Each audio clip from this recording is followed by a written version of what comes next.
Well, Jennifer, let's jump right in and start talking. I am joined by Jennifer Cunningham, who is with Propeller.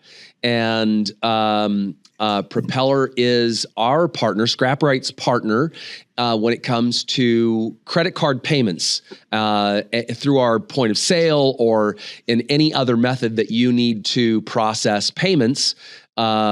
In the software that happens through Jennifer and her team. So Jennifer, thank you for joining us and welcome. And I'm so grateful that you agreed to join me here today. Thank you for having me. I'm excited. Yeah, absolutely. Me too. And excited to see your home as well. That's an interesting story.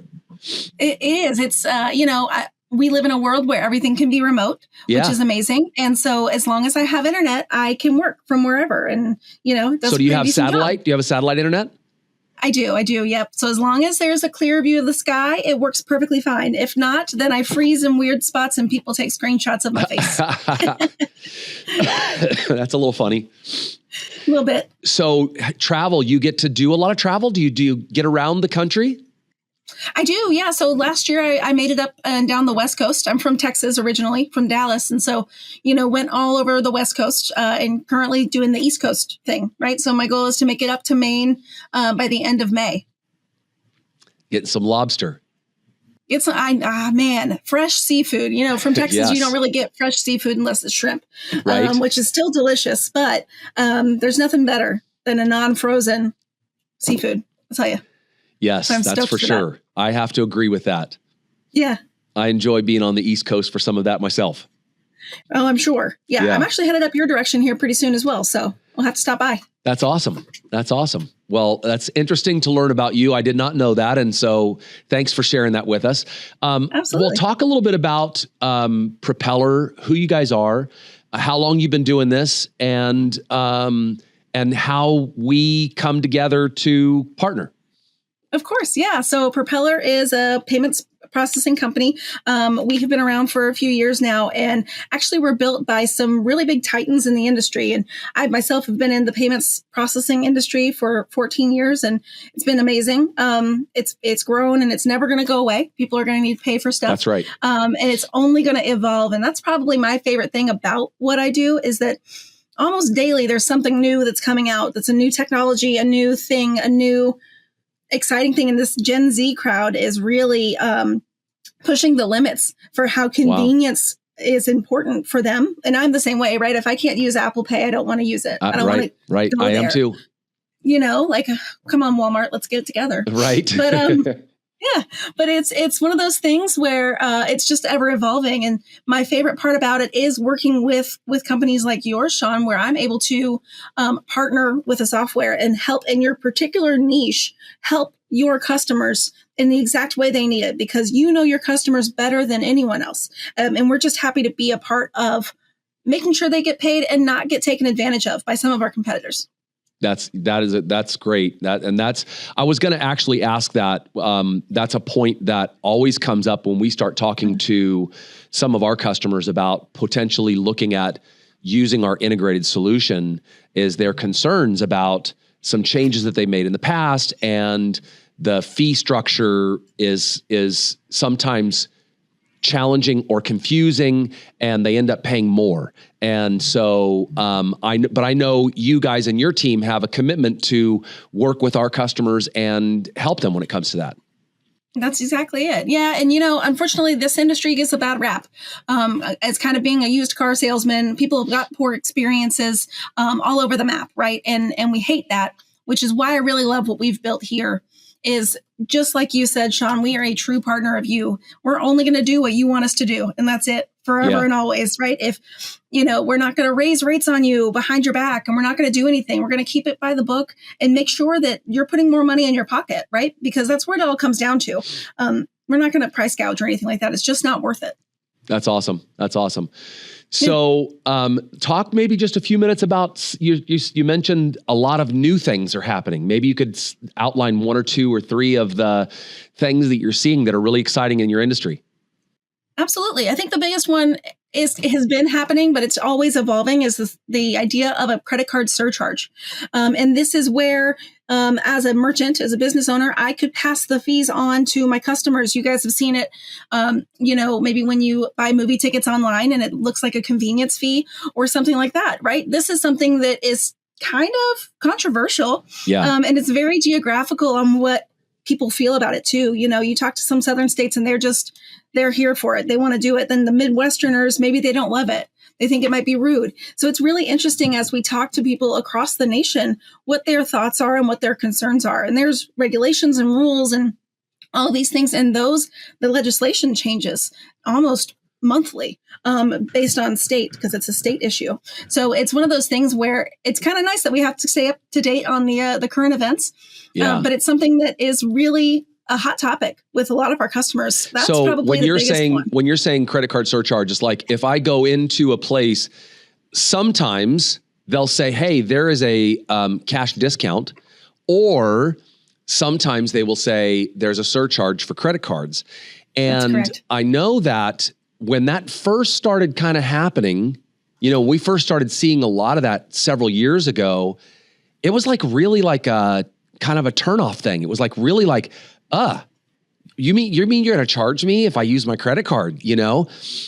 But it's become very quickly much more accepted and understood. They kind of understand, hey, I want to be able to use my credit card. In fact, I probably have some kind of rewards program on my credit card. And so I want to use it, but I also realize there's a cost to you, the business. And so I'm okay with a business surcharge, as long as it's not stupid, as long as it's within reason. Absolutely. And that goes back to the convenience factor, right? Like I've been in the industry. I understand that there should be that some people want to charge a convenience fee or a surcharge or a cash discount or whatever you want to call it. Yeah. And I am okay because I want to get my Hilton points, right? Exactly. I want to get my Southwest miles. Exactly. So I'm okay to pay 3% extra. And like you just said, as long as it's within reason. And that's where you find a little bit more of the legislation coming into play, where you can't do more than 3% if you still want to be considered as compliant, right? So, So that's where you have Visa, MasterCard coming in, and they're like, we're going to set the bar. And this is where you have to be. You have to be inside of this limit. Because if not, then you're taking advantage and you're not actually paying for the cost of taking credit cards. You're then increasing it and blaming it on us, right? Exactly. That's kind of the theory behind it. You're making additional profit now and not just passing on a surcharge or passing on a fee that you're paying. Yeah. Yeah. That's important stuff to let our yards know, though, that it can be accomplished. Because I think a lot of times the concern about making a change to doing something like this and doing credit card processing is that it's going to cost them. And when they have the ability to pass that on legally and legitimately and doing it the right way, I think that makes them feel more safe and comfortable, and the customer feels more safe and comfortable. And so it's good to be able to know that Propeller does do it. They offer it, but they do it completely compliant and legit and legal. That's exactly it. You're exactly right. So just kind of not skirting around the issues and finding a loophole, right? We like to do things the right way, so that way it's just better long term. Yeah. I would say the only other one that's a really big hot topic item right now is going to be that buy now, pay later. Which is, you think of hearing a lot about that with DoorDash.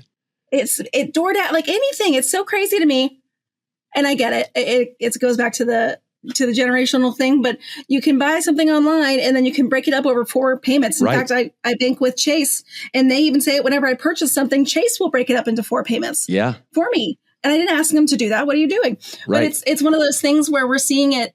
It used to be for larger purchases or something like that. But you see it on Shein and Temu, right? Where the people are doing that Afterpay type situation. Yeah. And it's a wonderful, it's a wonderful tool for folks that want to use it. And it's nice for all of our business owners, right? So for the yards, it's great to have that as well, because they take none of the liability. They get the full amount no matter what. It's that Afterpay, it's that Klarna that then takes on the responsibility and the liability of those 4 installments or whatever it might be. Yeah. Wow. Yeah. That is unique. And definitely we're hearing a lot about that in the news right now. It is. Especially with that deal just made with DoorDash, and a lot of talk about it, lots and lots of talk. Yes. But I guess as that becomes more mainstream, right? That's really what we're seeing, is that it's becoming so much more mainstream that even down to that level, it's now available. So exactly. Yeah. It's just becoming more and more accepted. And, there's pros and cons to everything. I've got, a teenager. So I don't love it for her because it just lets her know that she can spend money that doesn't exist. But as a consumer, it's nice to have if you need it in a pinch. And as a business owner, it would help to generate more revenue for you. Exactly. Right? Yes. So you hear so much about it because it's just an automatic way to generate more revenue of someone who may have left that shopping cart empty because they couldn't in our buy world, it now. But if I can break it up over 4, then we're good. If you're like in our world, you might be talking about somebody who is already in a pinch, right? So the customer coming to a salvage yard, to you pull it, to come and get a part for their car, they're already not going to an auto parts store and buying a brand new part. They're looking to try to save money and still get their car up and running and get a part that's fully functional, but they're getting it from a place that it might cost them half or less than half. And so the dollars or the budget is already a big concern. Yeah. And now you add this ability in for an auto salvage or you pull it to be able to offer, to be able to break that, $200 alternator, or I don't even know what the right price for the right part is. It might not be, but $20, I don't know.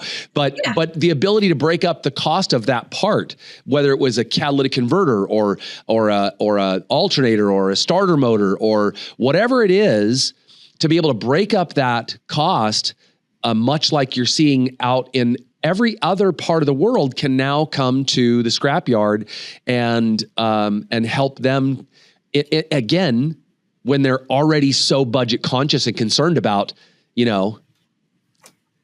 about what they're paying out. So that's great. Yeah. It's nice. I think it's a really wonderful tool for a lot of business owners and for consumers that just need it, and like you just said, they're already there in a pinch. So let's get it done. Jennifer, we're coming up on your 15 minutes pretty quick. I just wanted to thank you, first of all, for making some time today. Apologize again for running a little bit behind and getting to you, but thank you for making time for us today.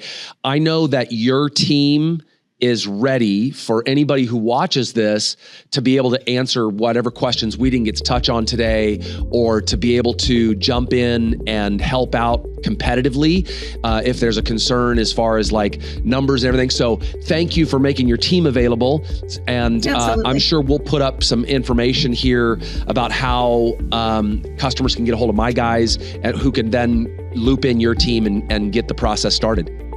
Perfect. Thank you for having me. And I'd love to come back and chat some more. Absolutely. This has been great. We'll definitely do it again. Thank you. Awesome. Thanks Talk so to you much, soon. Sean. See ya.